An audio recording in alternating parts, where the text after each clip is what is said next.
Hi guys, welcome you all to the channel. आज एक ऐसे सिचुएशन पे डिस्कस करने वाला हूँ जिससे बहुत लोग सफ़र कर रहे हैं, बहुत सारे लोगों को प्रॉब्लम है। जब 498 ए और उससे अलाइड सेक्शंस में एफआईआर होता है तो बहुत सारे लोगों के मन में ये क्वेश्चन आता है, ये डाउट आता है कि क्या मेरे जॉब पे इससे कोई असर पड़ेगा, मेरी जॉब से तो नहीं निकाल दिया जाएगा, या फिर अगर कुछ जॉब के लिए अप्लाई करता हूँ तो उसमें कुछ प्रॉब्लम तो नहीं होगा। तो बहुत सारे ऐसे क्वेश्चंस, बहुत सारे ऐसे डाउट्स आते हैं जिसके बारे में मैं डिस्कस करने वाला हूँ और सुप्रीम कोर्ट का लेटेस्ट जजमेंट डिस्कस करने वाला हूँ, जिससे सुप्रीम कोर्ट ने ऐसे ही सिचुएशन पे बहुत बड़ा रिलीफ दिया। हस्बैंड के फैमिलीज़ को 498 का एफआईआर हो गया था और उसमें ऐसा ही सिचुएशन अराइज हुआ था। तो जब भी आपको साथ ऐसा कुछ होता है तो आप ये जजमेंट यूज़ कर सकते हैं अपने केस में। तो चलिए वीडियो स्टार्ट करते हैं। वीडियो स्टार्ट करने से पहले I would like to request, अगर आपने चैनल को अभी तक सब्सक्राइब नहीं किया तो please subscribe the channel and video को लाइक और शेयर करना ना भूलें। तो देखिए, जब एफआईआर होता है तो आपको अननेसेसरी केसेस में फंसा दिया जाता है, आपको, आपके फैमिली मेम्बर्स को, आपके ब्रदर को, सिस्टर को, सो दैट उनको अगर बाहर जाना है या फिर कुछ उनको जॉब से रिलेटेड काम करना है तो उसमें उनको प्रॉब्लम आए और आपके ऊपर at the end of the day pressure आए।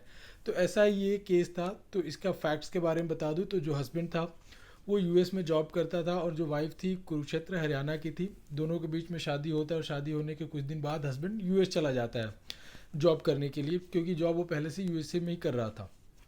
दिन होता है कि वाइफ उसको ज्वाइन करती है यूएसए में जाके कुछ टाइम तक हस्बैंड के साथ रहती है, फिर इंडिया आ जाती है।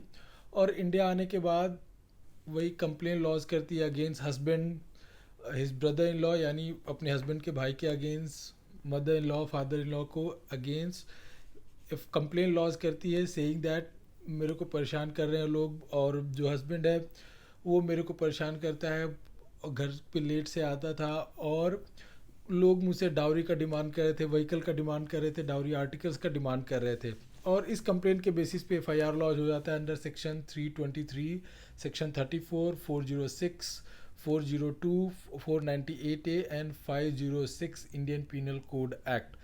और इसमें कोर्ट ने ये कर दिया कि हस्बैंड के भाई को बाहर जाने से रोक लगा दिया, यानी उसे जॉब से रिलेटेड बाहर जाना था तो कोर्ट ने उसे रोक लगा दिया।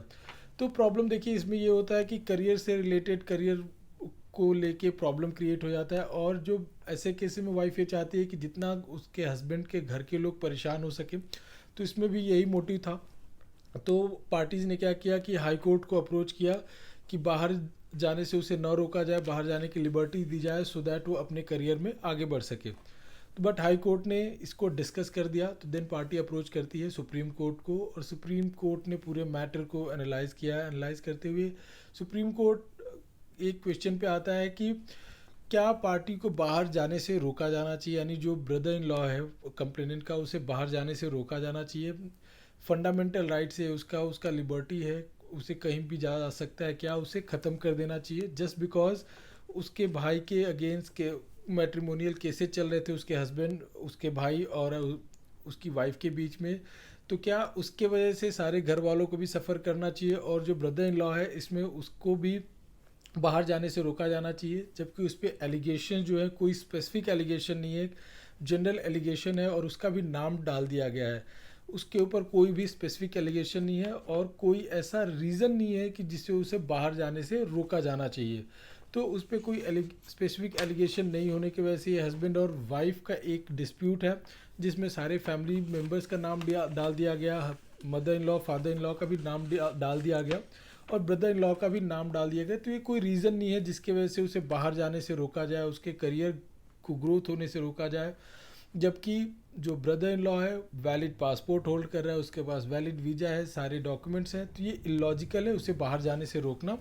और हाई कोर्ट का ऑर्डर सुप्रीम कोर्ट ने क्वैश कर दिया, सेट असाइड कर दिया। और देखिए 498 ए के सेक्शन को लगने से ये ज़रूरी नहीं है कि जो ब्रदर इन लॉ है वो बाहर नहीं जाए, अगर ज़रूरत पड़ता है तो कोर्ट के ऑर्डर पे वो आ भी सकता है। तो सुप्रीम कोर्ट ने ये जजमेंट दिया इसमें, और जो ब्रदर इन लॉ था उसे बाहर जाने का परमिशन दे दिया। तो अगर आप भी ऐसा कुछ सिचुएशन फेस कर रहे हैं जिसमें कि आपको परमिशन नहीं मिल रहा है कोर्ट से, तो आप सुप्रीम कोर्ट को, हाई कोर्ट को अप्रोच कर सकते हैं सो दैट आप अपने करियर में मूव ऑन कर सकें। तो आई होप ये वीडियो आपको समझ में आया होगा। इस वीडियो से रिलेटेड कोई भी डाउट है तो आप कमेंट सेक्शन में पूछ सकते हैं। एंड आपके हेल्प के लिए मैंने ये जजमेंट डिस्क्रिप्शन बॉक्स में जजमेंट का लिंक डाल दिया है, सो दैट आप जजमेंट को डाउनलोड करके इसे अपने केस में यूज़ कर सकें। ये जजमेंट काफ़ी आपके लिए यूज़फुल होगा आपके केस में। Thank you.